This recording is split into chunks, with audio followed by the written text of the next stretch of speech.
This is Eileen Griffin with the Heartland View from the Heartland Daily News. This week's featured stories, like all that we cover at the Heartland Daily News, involve your life, your health, your freedoms, or our nation's economy. And this week we have continued analysis of two major public policy issues, their economic implications, as well as a story on election reform.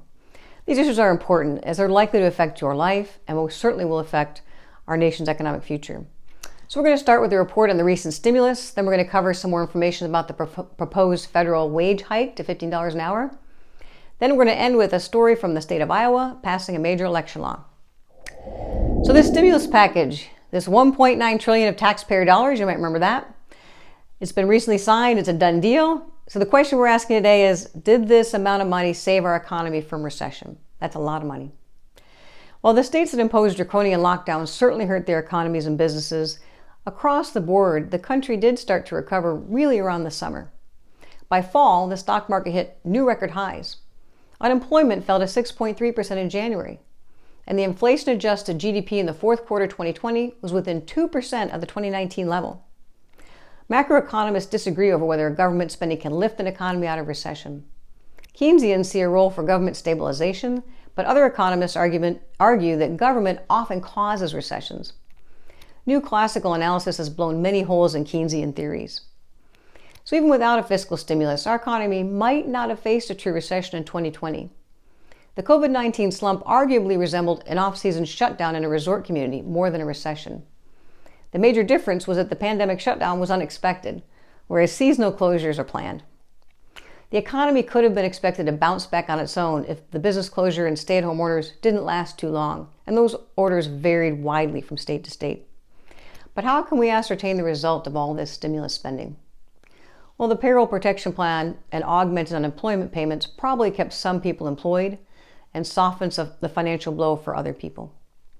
However, personal savings has risen sharply during this period, meaning not everybody went out and spent that check. What about additional unemployment? So there were additional augmented unemployment that was paid out during this time period, and the Foundation for Government Accountability estimated fraudulent schemes siphoned off $36 billion, which is more than the $26 billion in unemployment compensation paid out in all of 2019.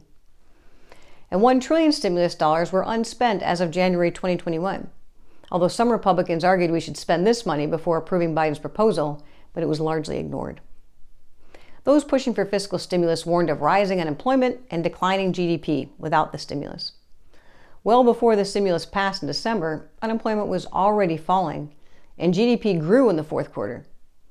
Even if some spending helped in 2020, the current stimulus package is almost certainly unnecessary. The CBO was already forecasting growth would recover rapidly, with GDP surpassing the pre-pandemic level by mid-year, and unemployment returning to its prior level by early 2022. After the Great Recession, in contrast, unemployment did not reach its 2007 level until 2016. Biden's stimulus package includes $500 billion to stabilize state budgets. This number was based on an 8% decline in state revenues, but the Wall Street Journal reports that those revenues will only be down by 1.6%. And the stimulus definitely worsened our national debt by about $3 trillion. The long-term debt impact may easily offset any short-term boost to the recovery. The economic case that government spending can prevent or end a recession is weak. Regardless, the cost of the stimulus will be with us for years to come. All right, let's talk about the wage hike. So proponents continue to push for this $15 minimum wage. The argument in favor of it is to lift people out of poverty, which sounds like a really worthy goal. However, this concept is questionable at best and damaging at worst. CBO's estimated trade-offs for this 1% rise in income include the destruction of 1.4 million jobs, a slight decline in the overall economy, increased inflation, more government debt, and greater burdens on taxpayers. CBO is clear that the minimum wage analyses are uncertain, and there's a wide range of possible outcomes on either side of the estimates. And this is the case with most government policies, because numerous factors can affect economic and societal outcomes, and there's frequently no real objective way to isolate and quantify the effects of a single factor, such as a wage hike. But politicians, commentators, and journalists often say that raising the minimum wage to $15 an hour would lift almost 1 million people out of poverty. That narrative is rooted in a recent analysis by the CBO, which estimated that raising the minimum wage to $15 an hour would reduce the number of people living below the poverty line. Contrary to the phrase lifting people out of poverty, this does not necessarily involve a dramatic change in their financial circumstances. It only means they'll receive at least a little more than the official federal poverty threshold. So, for example, a single parent with 2 children and a yearly income of $20,000 would be so-called lifted out of poverty if their reported cash income rose above $20,852, which is the federal poverty threshold for this family structure. That slight bump in income is typical of what the law would accomplish, because CBO estimated in July 2019 that raising this minimum wage would increase real family income of families under the poverty line by an average of $600 per year. $600. And they even reduced that estimate down to about $589. So why wouldn't the total be higher given the significant increase to the hourly rate? That just doesn't add up. Well, one of the reasons is the vast majority of people in poverty work very little or not at all. In fact, only 27% of adults in the poverty group during 2018 were in the labor force for at least half of the year. This includes part-time workers and those who are simply looking for work. So the CBO estimates that increasing the minimum wage would give 81% of the resultant wage increases to families who are already above the poverty line. Also remember that this calculation to determine poverty excludes a wide array of government support. These include food stamps, Medicaid, subsidized housing, child care benefits, utility assistance, school lunch, school breakfast, college grants, community health centers, prescription drugs, job training, legal services, cell phone service, and internet. A 2015 paper in the Journal of Economic Perspectives found that more than half of welfare dollars were unreported in several major surveys. And these are the figures that the government uses to calculate poverty and allocate different government funds. So all told, the poorest 20% of U.S. households consumed an average of $57,094 of goods and services, while reporting only $11,034 in pre-tax cash income. And it's that $11,000 that's used to calculate the poverty level. So, perhaps not a strong endorsement for the lifting people out of poverty argument. Now, what would it mean to employers? So the CBO estimated the law would destroy 1.4 million jobs, as we said. So this is because when the cost of employing low-wage workers goes up, some employers will simply replace them with automation, or possibly hire wage workers. And that's pretty simple. The cost of employees goes up, you hire fewer of them. So the young, less educated people would account for a disproportionate share of those reductions in employment. And the CBO also estimates that by 2025, half of the 1.4 million people who would be jobless because of this bill would have dropped out of the labor force entirely. Lowest paid workers tend to be the least skilled, so they may end up permanently on the sidelines while automation just continues to absorb all the labor. Employers will have to make the best decision for their businesses, not necessarily making the best decision for their lowest wage workers. Beyond the direct impacts on the poor and young people, the CBO also estimates that raising the minimum wage to $15 an hour would increase the cost to employers, consequently increasing consumer prices, thus leading consumers to purchase fewer goods and reducing employment of workers at all levels. Due mainly to such job losses, the CBO finds that raising the minimum wage would also slightly reduce real GDP. Progressives claim that raising the minimum wage would reduce dependence on welfare and save taxpayer money.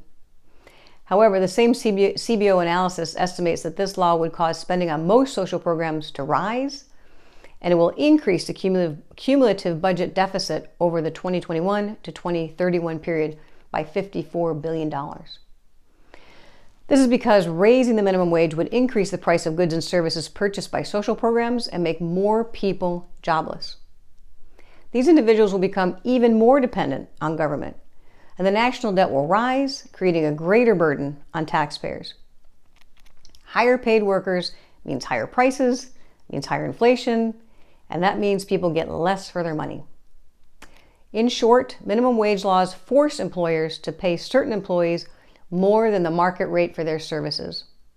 The immediate effects are obvious: higher wages for these workers.